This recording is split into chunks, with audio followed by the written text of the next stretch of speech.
Hey guys, welcome to the fourth video of Tango Tips and Tricks. My name is Pablo Estigarribia and I will be your instructor in these videos. Today we're going to talk about orchestra styles.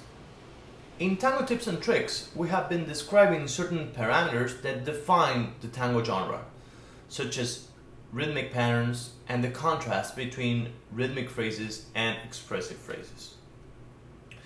But back in the day, one of the most cherished qualities in an orchestra was to have their own style, which means taking these parameters and adapting them into fitting the personality of the bandleader, making this orchestra unique. There are so many orchestras that achieve their own style in tango history that it's impossible for me just to fit them all into one video. So I chose 4 orchestras that to me are the most paradigmatic. I'm talking about Carlos Di Sarli, Juan D'Arienzo, Aníbal Troilo, and of course, Osvaldo Pugliese. I'm gonna play as an exercise the first section of La Comparsita in these 4 different styles for you to see the difference. I'm gonna start with Juan D'Arienzo. What we should know about this style is that they use the marcato en cuatro, which means that the 4 beats inside the marcato are equally important. It was also a very danceable orchestra, which means that the tempo does not fluctuate. And also, Juan D'Arienzo was very proud of hiring the best bandoneons available, and he shows off his musicians by writing 16 lines at the end of the tango that we call variaciones.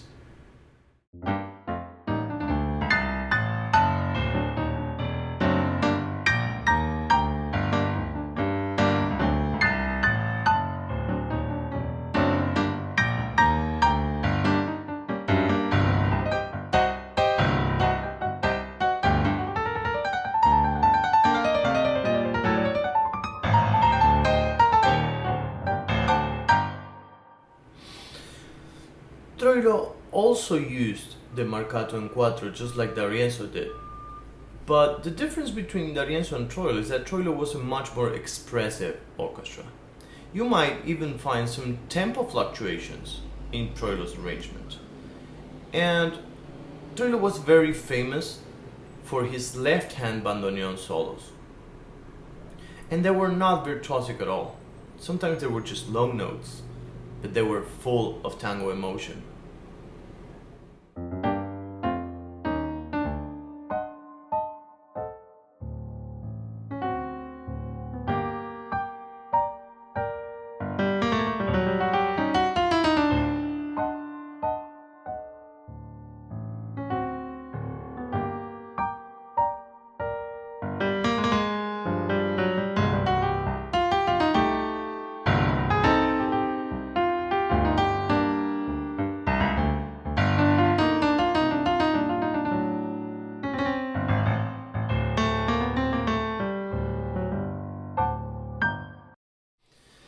Di Sarli, on the other hand, used a marcato that emphasized first and third beat, which would lead to a slower pace in tempo because you need time in order to emphasize those accents.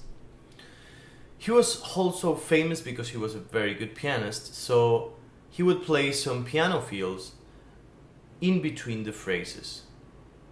He was also very skillful in showing the contrast between rhythmic lines and expressive lines.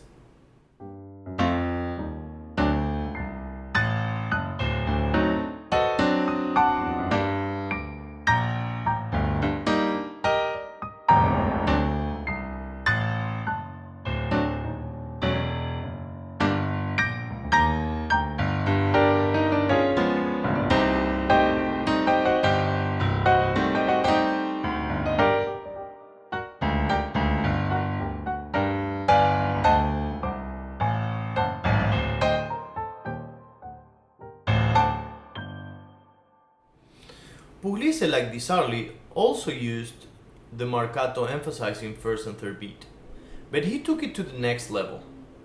The first and third beat were really loud, and then the second and fourth were almost non-existent. and this will lead eventually to his own kind of marcato that he called la jumba. It's also worth mentioning that he was a pioneer in the expressive field as well. He started using really capricious rubato that sometimes were even offbeat.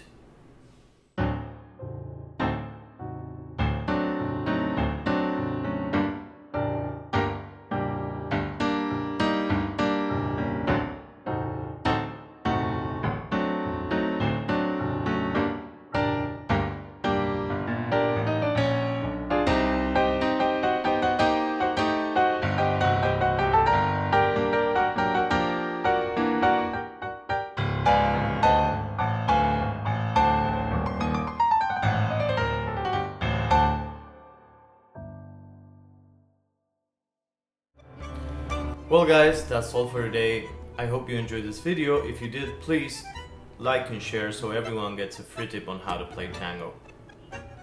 If you have any further questions, please contact me on social media and book Skype lessons or consults. If you are interested in checking out my discography and my bio, that's available on my website. And if you're interested in purchasing solo piano arrangements, I published a book last year that's called Tangos de Concierto, available on Amazon. I hope to see you guys on the next video of tango tips and tricks.